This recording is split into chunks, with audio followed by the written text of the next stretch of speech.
Hello everyone, welcome to Manju's Magical Work. இன்னைக்கு நம்ம ப்ரூச்சஸ் கிளாஸ்ல ஒரு சூப்பரான ஃப்ளார் மேக்கிங் தான் பார்க்க போறோம். இதுக்கு வந்து ரெண்டு கலர்ல ஸ்டாக்கிங் கிளாத் வந்து எடுத்திருக்கேன். அப்புறம் கோல்டு கலர் மெட்டல் ஒயர் வந்து எடுத்திருக்கேன்.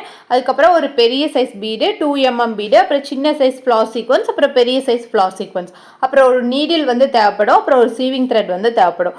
இந்த மாதிரி க்ளூ டப்பால ஃபர்ஸ்ட் மெட்டல் ஒயரை சுத்திக்கலாம். அதை வந்து இந்த மாதிரி டைட்டா கையில பிடிச்சிட்டு அந்த டப்பா வந்து நான் இந்த மாதிரி ரொட்டேட் பண்றேன். பொறுமையா வந்து ரொட்டேட் பண்ணுங்க.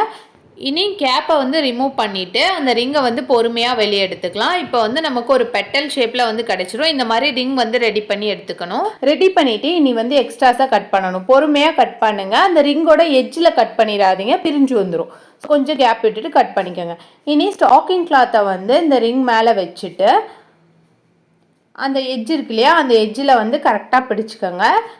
நல்லா சுருக்கே இல்லாமல் பிடிச்சிட்டு இனி வந்து இந்த ரிங்கை வந்து ரொட்டேட் பண்ணணும். நான் எப்படி ரொட்டேட் பண்ணணும் அதே மாதிரி நீங்களும் ரொட்டேட் பண்ணிக்கோங்க. ரொட்டேட் பண்ணிவிட்டு நீ சீவிங் த்ரெட் யூஸ் பண்ணி இதை வந்து 2-3 டைம் வந்து நல்லா சுற்றிக்கோங்க. சுற்றிட்டு பூ கட்டுற மாதிரி 2-3 டைம் வந்து நாட் போடணும். பூ கட்டுற மாதிரி நாட் போட தெரியலைன்னா உங்களுக்கு எப்படி தெரியுதோ அந்த மாதிரி வந்து நீங்கள் டைட்டாக வந்து கட்டிக்கோங்க. நம்மளுக்கு அது வந்து பிரிஞ்சு வரக்கூடாது, அவ்வளோதான். இனி வந்து கட்டினதுக்கப்புறம் இதை வந்து கட் பண்ணி எடுத்துக்கலாம். இதுவுமே அப்படி தான், கட்டின இடத்துல வந்து கட் பண்ணிடாதீங்க, கொஞ்சம் கீழே வந்து கட் பண்ணிக்கோங்க. இப்போ ஒரு ரிங் வந்து ரெடி பண்ணிட்டோம். இதே மாதிரி நான் இன்னும் 5 ரிங் வந்து ரெடி பண்ணி வச்சுருக்கேன். டோட்டலாக 3 blue colour ring, 3 yellow colour ring. இனி வந்து ஒரு ரிங்கை வந்து கிளாத்தில் இந்த மாதிரி பிளேஸ் பண்ணிவிட்டு நம்ம ரிங்கில் வந்து நாட் போட்டோம் இல்லையா, அந்த இடத்துல ஒரு ஸ்டிச் வந்து நான் போட்டுக்கிறேன். இனி அடுத்த ஸ்டிச் பார்த்தீங்கன்னா மெட்டல் ஒயருக்குள்ளேருந்து நீடியில் வந்து எடுத்துக்கணும். மெட்டல் ஒயருக்குள்ளே நீடியில் எடுத்து த்ரெட்டை வெளியே எடுத்துட்டு மெட்டல் ஒயருக்கு வெளியே வந்து நீடில் இன்சர்ட் பண்ணி அடியில் த்ரெட்டை இழுக்கணும். தேர்ட் ஸ்டிச் பார்த்தீங்கன்னா மெட்டல் ஒயர்லேயே தான் ஆப்போசிட் சைடில் வந்து இதே மாதிரி ஸ்டிச் பண்ணிக்கணும். ஃபோர்த்து ஸ்டிச் பார்த்தீங்கன்னா திரும்ப வந்து நம்ம நாட் போட்டோம் இல்லையா, அந்த மெட்டல் ஒயரை கட்டணும் இல்லையா, அந்த இடத்துல வந்து ஸ்டிச் போட்டுக்கணும். இந்த 4 ஸ்டிச் வந்து நீங்கள் கண்டிப்பாக போடணும், இல்லைனா வந்து மெட்டல் ஒயரும் ஸ்டாக்கிங் கிளாத்தும் பிரிஞ்சு வந்துடும். இனி அடுத்த பெட்டலை இது கிட்டேயே வச்சுட்டு அதே மாதிரி வெளிப்பக்கமாக ஒரு ஸ்டிச், மெட்டல் ஒயருக்கு உள் பக்கமாக ஒரு சைடில் ஒரு ஸ்டிச், இன்னொரு சைடில் வந்து இன்னொரு ஸ்டிச், அகைன் வந்து வெளிப்பக்கமாக இன்னொரு ஸ்டிச் வந்து போட்டுக்கணும். இதே மாதிரி எல்லா பெட்டலையும் வச்சு நம்ம ஸ்டிச்சஸ் வந்து பண்ணிக்கணும். ஸ்டிச் பண்ணி முடிச்சதுக்கப்புறம் எல்லா பெட்டலையும் எட்ஜில் வந்து லைட்டாக தூக்கி விடணும். இந்த மாதிரி லைட்டாக ப்ரெஸ் கொடுத்து தூக்கி விட்டீங்க அப்படின்னா ஒரு 3D லுக் வந்து நமக்கு கிடைக்கும். இனி சென்டர்லேருந்து த்ரெட்டை எடுத்துட்டு இந்த மாதிரி 2mm பீடை வந்து நான் நீடியில் கோர்த்துக்கிறேன். ஹேங்கிங்காக ஹேங்கிங் கொடுத்தோம்னா ரொம்ப அழகாக இருக்கும். அதனால இந்த மாதிரி 2mm பீட் வந்து ஹேங்கிங்க்கு எந்த அளவு வேணுமோ அந்த அளவு கோர்த்துட்டு அதுக்கப்புறம் இந்த மாதிரி ஃப்ளார் சீக்வன்ஸ் 2 சைஸில் வந்து கோர்த்துக்கிறேன். அகைன் ஒரு 2mm பீடை வந்து நீடியில் கோர்த்துக்கிறேன். இந்த மாதிரி பிளேஸ் பண்ணிவிட்டு பீடை மட்டும் நகர்த்திக்கணும்.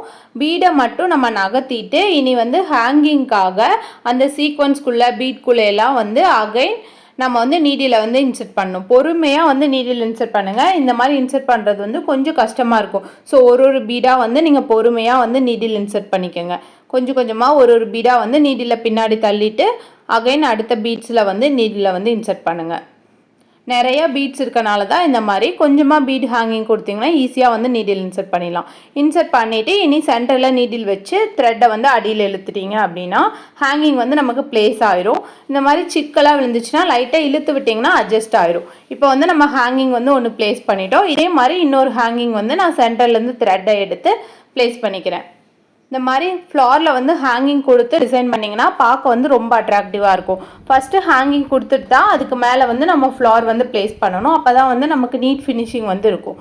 இனி வந்து த்ரெட்டை சென்டர்லேருந்து எடுத்துகிட்டு இந்த மாதிரி ஒரு பெரிய ஃப்ளார் சீக்வன்ஸ் வந்து நான் பிளேஸ் பண்ணிக்கிறேன். பிளேஸ் பண்ணிவிட்டு இனி வந்து இந்த மாதிரி பீட் வந்து நீடியில் கோர்த்துட்டு பீடை நகர்த்திட்டு சீக்வன்ஸில் இருக்க ஹோலில் நீடில் இன்சர்ட் பண்ணி அடியில் வந்து த்ரெட்டை இழுத்துக்கிறேன். பீட் வந்து நமக்கு நல்லா பிளேஸ் ஆயிரும். இனி எண்ணாட் வந்து கண்டிப்பாக போடணும். எண்ணாட் எப்படி போடுறதுன்னு ஆல்ரெடி நிறைய வீடியோவில் வந்து நான் ஷேர் பண்ணியிருக்கேன். ஸோ அதை ரெஃபர் பண்ணி பாருங்கள். இப்போ வந்து நம்ம கம்ப்ளீட் பண்ணிட்டோம். இந்த வீடியோ உங்களுக்கு பிடிச்சிருந்துச்சுன்னா லைக் பண்ணுங்கள், ஷேர் பண்ணுங்கள், மறக்காமல் சப்ஸ்கிரைப் பண்ணுங்கள். இதே மாதிரி நிறைய ப்ரூச்சஸ் டிசைன்ஸ் எல்லாம் லேர்ன் பண்ணிக்கணும்னு நினைக்கிறீங்கன்னா எங்கள் சேனலை வந்து டெய்லி பேசிஸில் கண்டிப்பாக வந்து ஃபாலோ பண்ணுங்கள். ப்ரூச்சஸ் ஒர்க்கில் உங்களுக்கு ஏதோ ஒரு டவுட்ஸ் இருக்குனாலும் எனக்கு கமெண்ட் செக்ஷனில் நீங்கள் தாராளமாக கமெண்ட் பண்ணலாம். எங்களோட ஆன்லைன் கிளாஸில் நீங்கள் ஜாயின் பண்ணணுன்னு இன்ட்ரெஸ்ட் இருந்துச்சுன்னா ஸ்க்ரீனில் தெரியிற நம்பருக்கு வாட்ஸ்அப் பண்ணுங்கள். தேங்க்யூ.